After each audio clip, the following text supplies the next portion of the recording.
पसंद आए। इनकी नौकरी पक्की।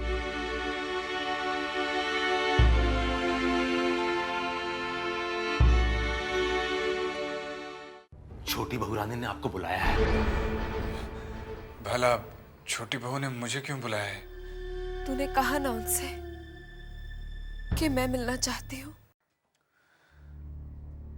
रात को छोटी बहू से मिलने नहीं गया। कहीं वो नाराज होकर मेरी शिकायत न कर दे। अगर ऐसा हुआ तो मैं कहीं का नहीं रहूंगा। मेरे साथ साथ जीजाजी भी हवेली से निकाल दिए जाएंगे। मेरी नौकरी भी चली जाएगी।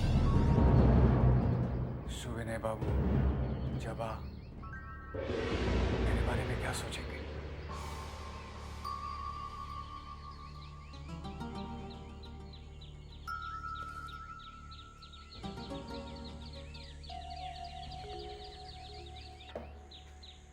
भूतनाथ बाबू, क्या सोच रहे हो भाई? जी कुछ नहीं, खत पढ़ रहा था। खत पढ़ रहे थे? खत तो वैसे ही पढ़े हुए हैं। जी पढ़ने ही जा रहा था। बाद में पढ़ लेना भाई। कल मेरे पिताजी की कहानी फिर अधूरी रह गई, तो मैंने सोचा कि आज शुरू से ही शुरू करता हूं। तुम सुनोगे ना? जी हाँ सुनूंगा। तो सुनो। मेरे पिताजी मां काली के भक्त थे, बहुत बड़े भक्त थे। त्वमेव जगत कारणम विश्वरूपम, गुरुदेव से ये मंत्र मिला था। और यही मंत्र जपते जपते मोहिनी सिंदूर इतना बड़ा हो गया, कच्चे से पक्का मकान बन गया। पिताजी, हाँ, माँ खाना नहीं खा रही है। मुझे जाना होगा। कल से इसकी माँ की तबीयत और भी बिगड़ गई है। अब अगर वो खाना खा लेती तो आज पिताजी की कहानी मैं पूरी की पूरी सुना देता। खैर, फिर सही, मैं चलता हूं। तुम खत पढ़ो।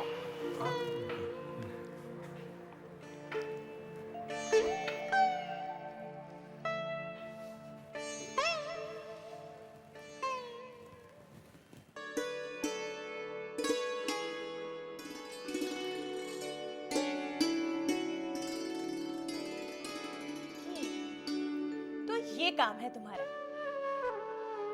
क्या? मुझे देखना। नहीं वो अरे देखो ना, देखो देखो, मैं कुछ नहीं कहूँ। आपकी माँ को ये बीमारी कब से है? तुम मुझसे कुछ कह रहे हो? जी हाँ, मैं आप ही से कह रहा हूँ। फिर ठीक है, मैं समझ रही थी कि तुम मुझसे ही कुछ कह रहे हो।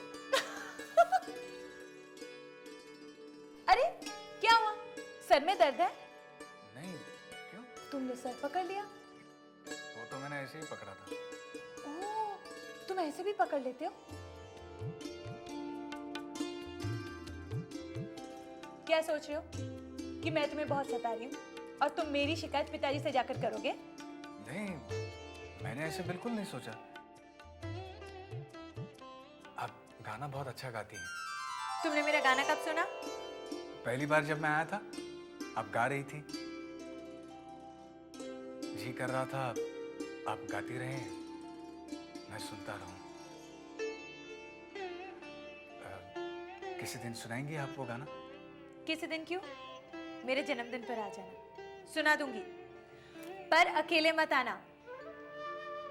फिर किसके साथ आऊंगा? तोहफे के साथ। भोजन तैयार है।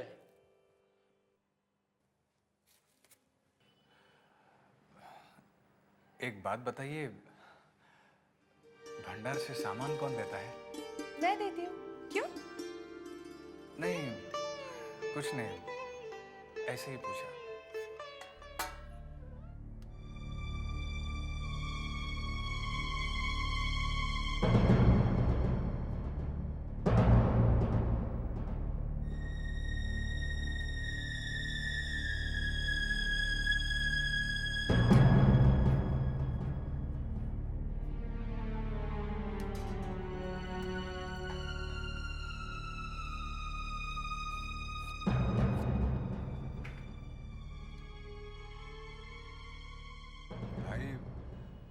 ऐसी बड़ी बड़ी आंखों से क्यों घूर रहे हो?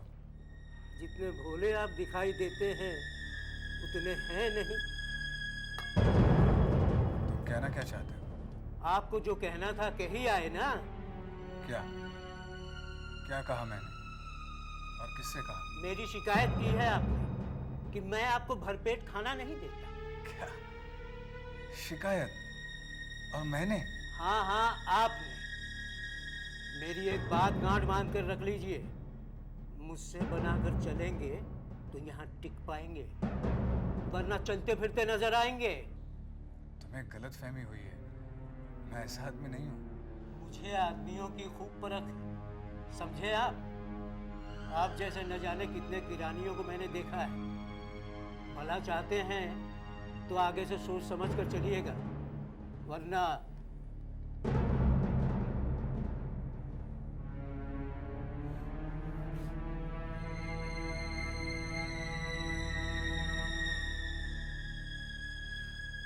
भोजन छोड़ना भोजन का अपमान है।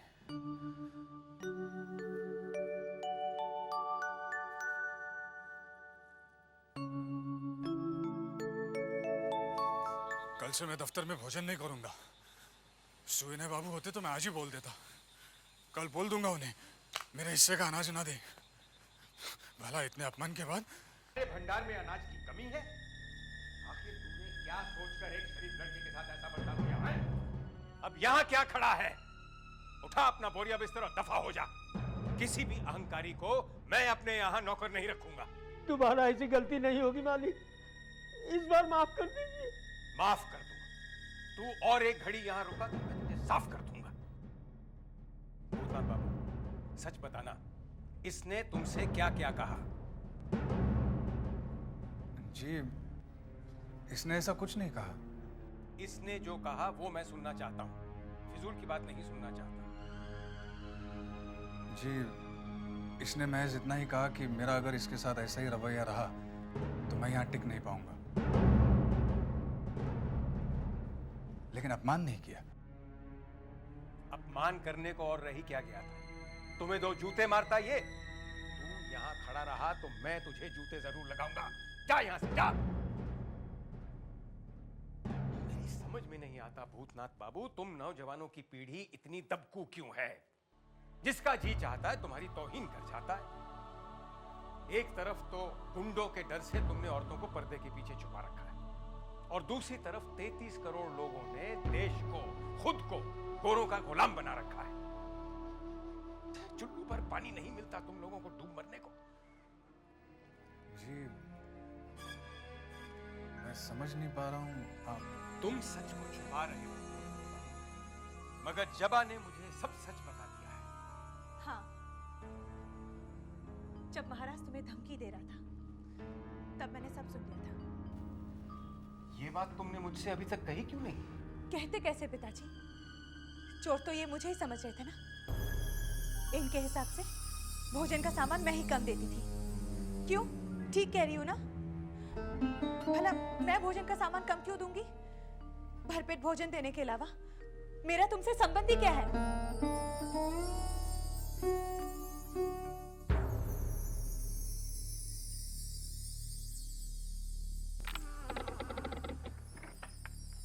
आ गए साले साहब। बंसी आपको कई बार पूछ चुका है। क्यों? ये तो मालूम नहीं, जाके मिल लो। ठीक है।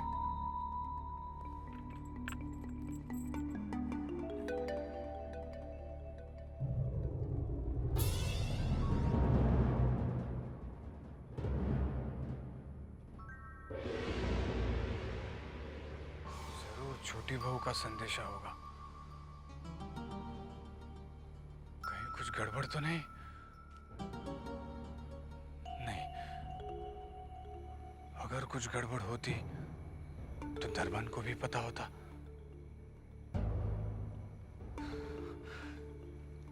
आखिर ये छोटी बहू मुझसे चाहती क्या है?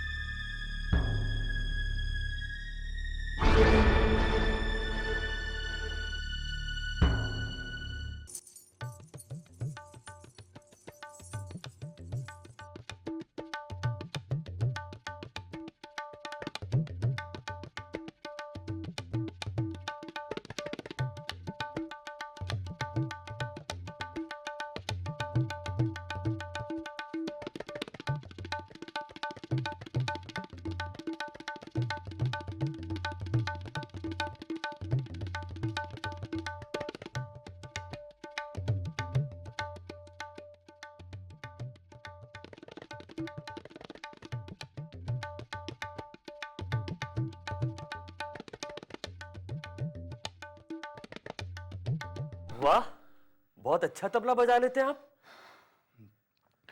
बस बजा ही लेता हूँ। चलिए, आपको बुलाया है किसने? नन्हे बाबू ने।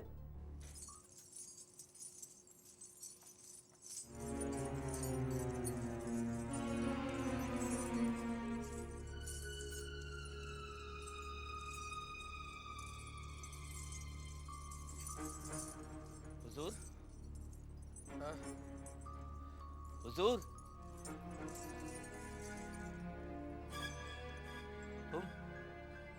तुम कौन हो?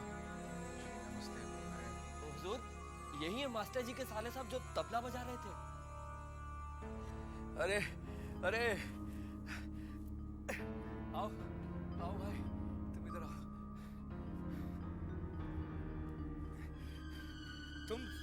तुम तबला बजा रहे थे? जी गलती हो गई, क्षमा कर दीजिए। आइंदा ऐसी गलती नहीं होगी। अरे नहीं, हम चाहते हैं तुम ये गलती करो, बार बार करो, मगर हमारे सामने बैठ कर करो। तुम यकीन मानो, तुम्हारे इन हाथों में संगीत की देवी सरस्वती विराजमान है। जो तबला हमने आज सुना है, वो हमने पहले कभी नहीं सुना। ए, तुम उठो वहां से, उठो, तुम उधर आओ, आओ बेटा।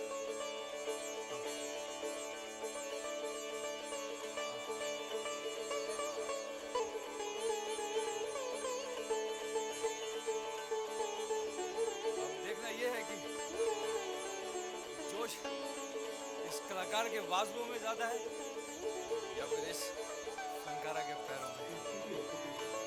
शुरू हो जाओ।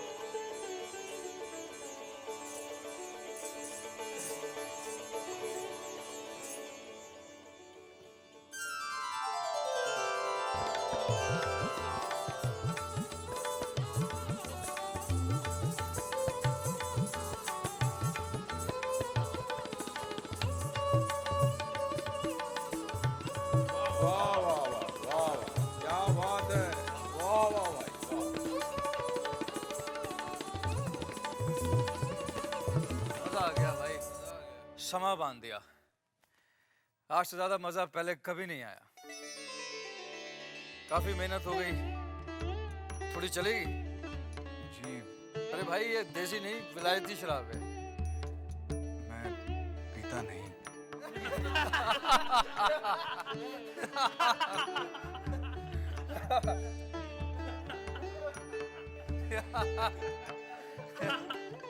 हुजूर, हुजूर, क्या है बंसी? बड़ी माँ ने साले साहब को बुलवाया है। जाओ भाई, बड़ी माँ का हुक्म है। जी ठीक है, चलता हूँ। नमस्ते।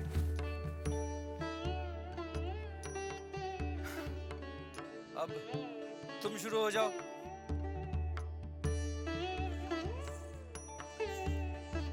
बड़ी माँ ने मुझे क्यों बुलाया? बड़ी माँ का तो बहाना था, नहीं तो नन्हे बाबू के पास से सुबह से पहले छुटकारा नहीं मिलता, और ये बहाना बनाने के लिए छोटी बहू रानी हमका बुला लिया। क्यों? अरे कल से वो आपका राह देख रही हैं, उनको आपसे कुछ बात करना है। बंसी, कहीं छोटे साहब आ गए तो? छोटे साहब सुबह से पहले नहीं आते हैं, इसीलिए इस समय बुलाया। आओ।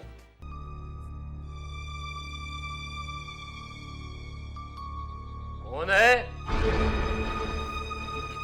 क्या हुआ?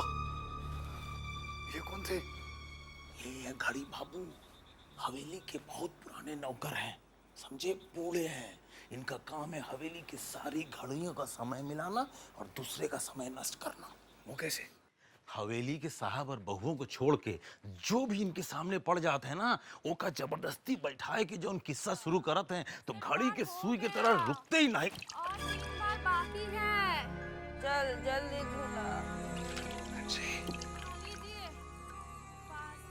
क्या हो रहा है? बड़ी माँ हाथ धोआवत यहाँ है। 64 हो गया।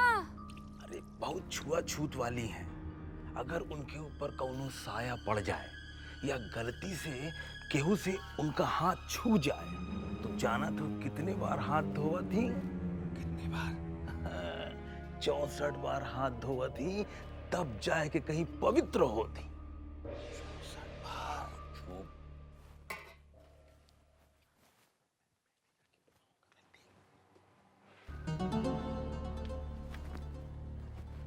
गई। और देखो वो है मजली बहू का कमरा वाला। अपनी गोटी संभाल। मजले बाबू तो अपन पूरा समय रखेल के साथ बितावत हैं और मजली बहू बाग गोटी खेल के अपने दिल का दुख हल्का करत थी। रोज नया नया गहना बनावत थी, कबो हार तोड़वाए के कंगन तो कबो झुमका तोड़वाए के बिछुआ। ई है हाल साले साहब हवेली का। आओ चलो देख तो जरा कौन गया है।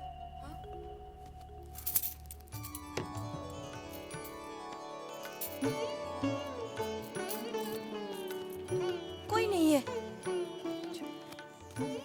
अरे आप तो हार रही थी, आपने गोटी बदल दी है। सिंधु तेरी इतनी हिम्मत तो अपनी मालकिन को बेईमान ठहराती है। नहीं नहीं मजली बहू रानी, मेरा ये मतलब थोड़ा ही था। एक दासी से मालकिन हारे तुझे अच्छा लगेगा क्या? मैंने तो वही किया है। चल खेल। छोटी बहू रानी,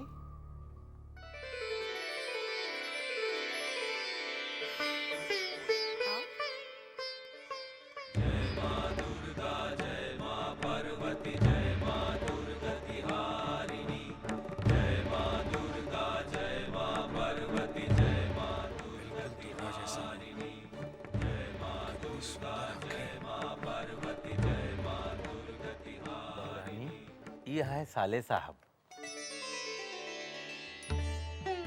मालूम है। बैठो। बंसी, तू बाहर खड़ा रहे और चिंता से कह दे कि थोड़ा नाश्ता भेज दे। जी अच्छा।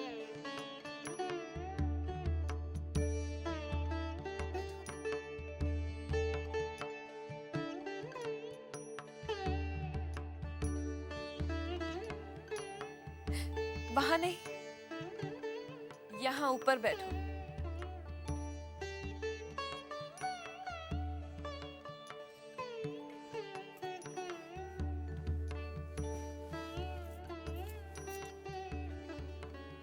सब तुम्हें साले साहब कहते हैं। नाम क्या है ये तो बंसी भी नहीं जानता। होश संभालने से पहले ही माता पिता संसार से कुछ कर गए। सिर्फ बुआ ने ही देखा। उन्होंने ही मुझे पाला पोसा और नाम दिया भूतनाथ चक्रवर्ती। सबको सुनने में अजीब लगता है, आपको भी लगा होगा। बिल्कुल नहीं लगा। मैं तुम्हें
पान खाओ। जी नहीं। अब छोटी बहू रानी इतने अपनेपन से बोल रही है तो खा लो। खा लो।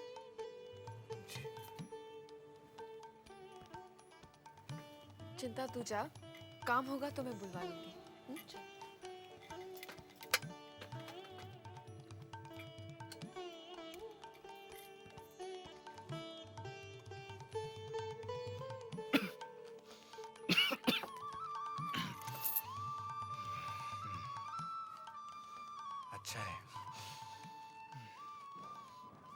बंसी कह रहा था कि तुम मोहनी सिंदूर के दफ्तर में काम करते हो।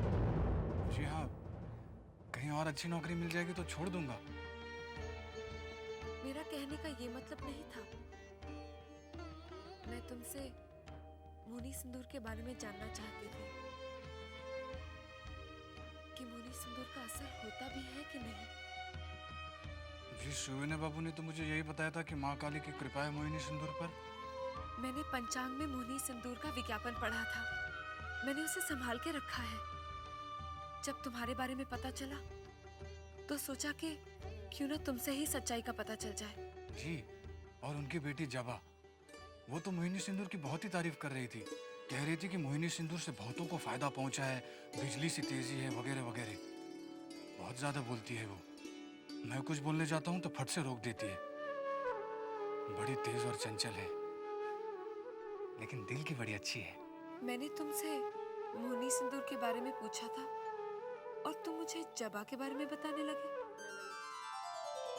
जी, वो मैं मोहिनी सिंदूर के बारे में बता रहा था। अच्छा, तो मैं ही कुछ और सुन रही थी। अच्छा ये बताओ, तुम्हारे इस मोहनी सिंदूर का दाम क्या है? 2 रुपया पहचाना। चिंता।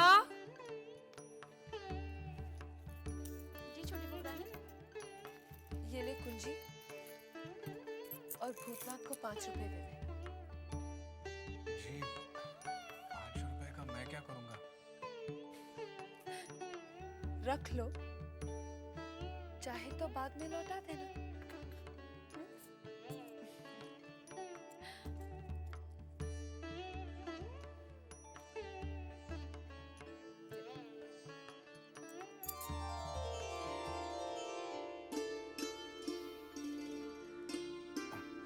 मैं चलूं?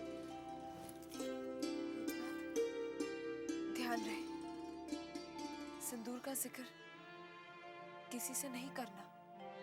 ठीक है, आपने मना किया है तो किसी से नहीं कहूंगा। जबा से भी नहीं। जी नहीं, चलता हूँ। प्रणाम।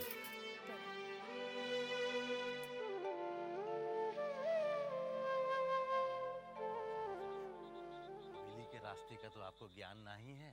चला हम आपको बाहर तक छोड़ आए हैं। आओ। हवेली में बाहर के किसी मर्द को आने की तो इजाजत नहीं है। ये फिर कौन था? छोटी बहू के कमरे में क्या?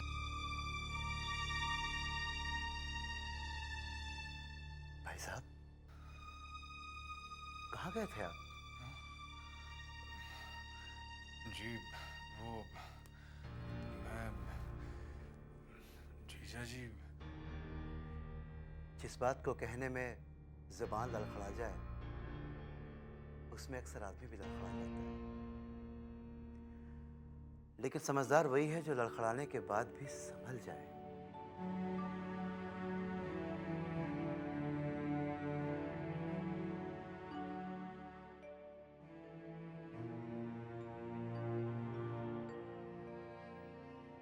भाई साहब,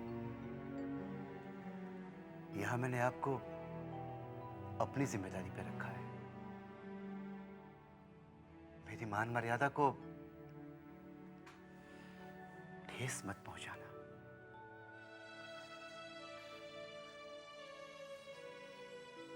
जीजा जी, मुझे छोटी बहू ने बुलाया था। देखिए भाई साहब, अब ये अच्छा हो या बुरा, ये तो मैं नहीं जानता। बस इतना ही कहूंगा कि ये लोग साहब और बीबी हैं और हम लोग गुलाम। इनसे जितनी दूरी रखोगे उतने ही फायदे में रहोगे। अब सो जाओ भाई साहब, सुबह आपको दफ्तर भी जाना है।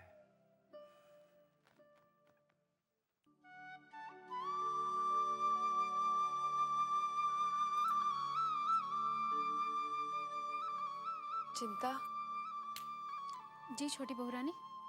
जानती है आज मैंने अपने यशोदा दुलाल से क्या मांगा है? क्या छोटी बहू रानी? सच बताऊं, मेरा जो विश्वास इस सिंदूर को लेकर डगमगा गया था, आज भूतनाथ के आने से ये विश्वास फिर जाग उठा है कि अगर इस सिंदूर का पति पर असर ना हुआ हो तो मोनी सिंदूर का तो असर हो जाए।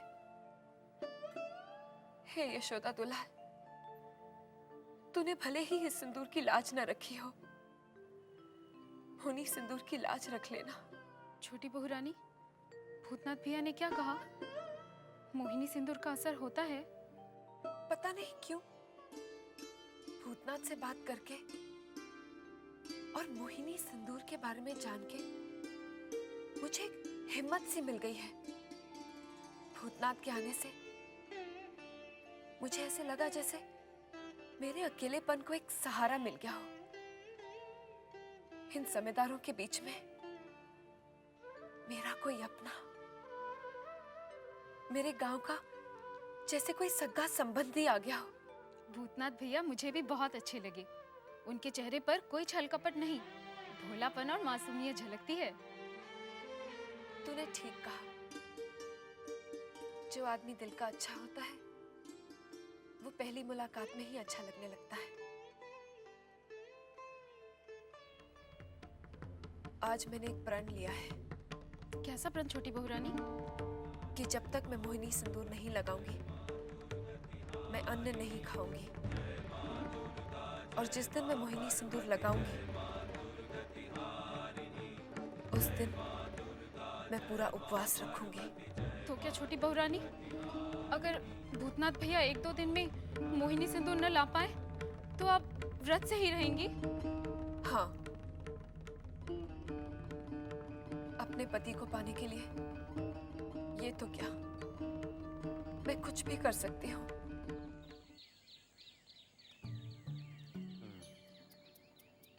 बजे कितने?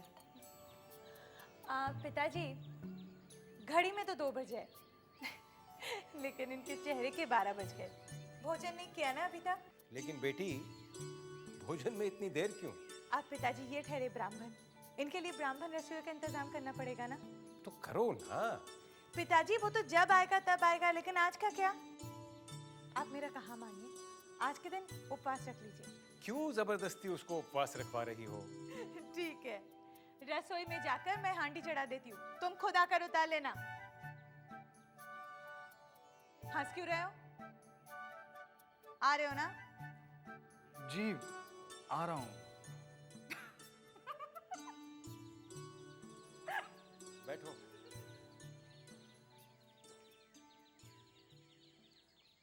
ये लो। इतवार को तो आओगे ना? जी हाँ, जबा का जन्मदिन है ना, आने की पूरी कोशिश करूंगा। कोशिश करूंगा मतलब? आना पड़ेगा। जन्मदिन का उत्सव तो होगा ही होगा, साथ ही जबा के विवाह की बात भी तो की होगी। क्या? जबा का विवाह हो रहा है? हाँ। क्यों? नहीं, मेरा मतलब इतनी जल्दी। भाई, बेटी की जिम्मेदारी से जितनी जल्दी मुक्ति मिल जाए उतना ही अच्छा है। और फिर लड़का भी लायक है, एमए के बाद कानून पढ़ रहा है। बाप का देहांत हो चुका है तो क्या, बाप की जिम्मेदारी भी मैं ही निभाऊंगा। आखिर दामाद भी बेटे जैसा ही तो होता है। और फिर मेरे बाद मेरे कारोबार की जिम्मेदारी भी तो मेरा दामाद और जबा ही संभालेंगे। इतने चावल सिर्फ तुम्हारे लिए। मैं नहीं चाहती कि तुम्हारे पेट में इतनी सी भी जगह रह जाए। बैठो ना। अरे बैठो बैठो। बैठ तो रहा हूँ, लेकिन मैं एक बात सोच रहा था। तुम सोच भी लेते हो? नहीं, वो अभी तो कह रहे थे कि सोच लेते हो। जी, मेरा मतलब था कि पिताजी ने इतवार को बुलाया है, लेकिन समय तो बताया ही नहीं। ओहो, ये तो बड़ी चिंता का विषय है। अब क्या करोगे? तो आप बता दीजिए। एक काम करो, तुम समय से पहले आ जाना। ठीक है। समय क्या है?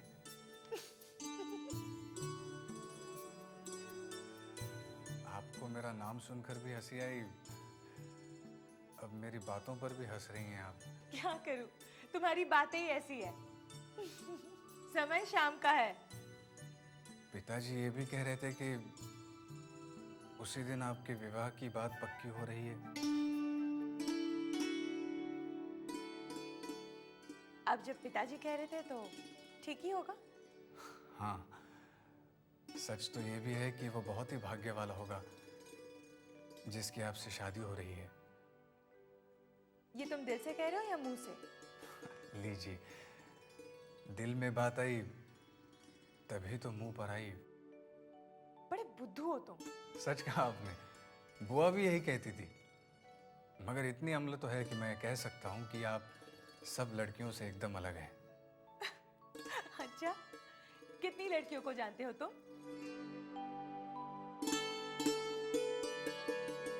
अरे, तुम तो ऐसे घबरा गए जैसे मैंने तुम्हारी कोई चोरी पकड़ ली हो।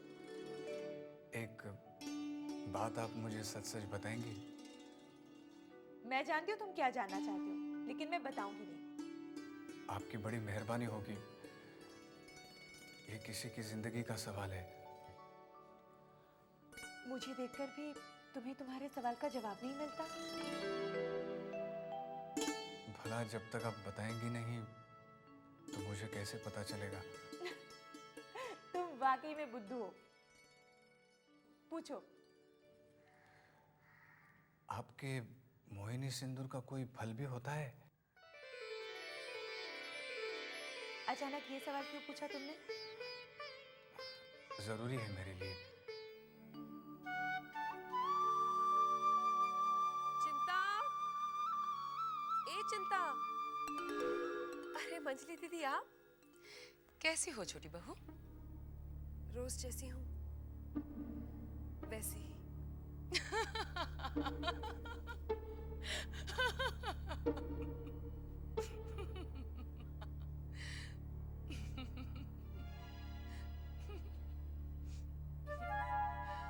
इसमें हंसने वाली क्या बात है दीदी? मैं तेरी बात पे थोड़ी हंस रही हूँ, मैं तो इन हवेली के मर्द पे हंस रही हूँ। मैं समझी नहीं, भला क्यों? हवेली की बहुओं पर लाख पहरे बैठा ले,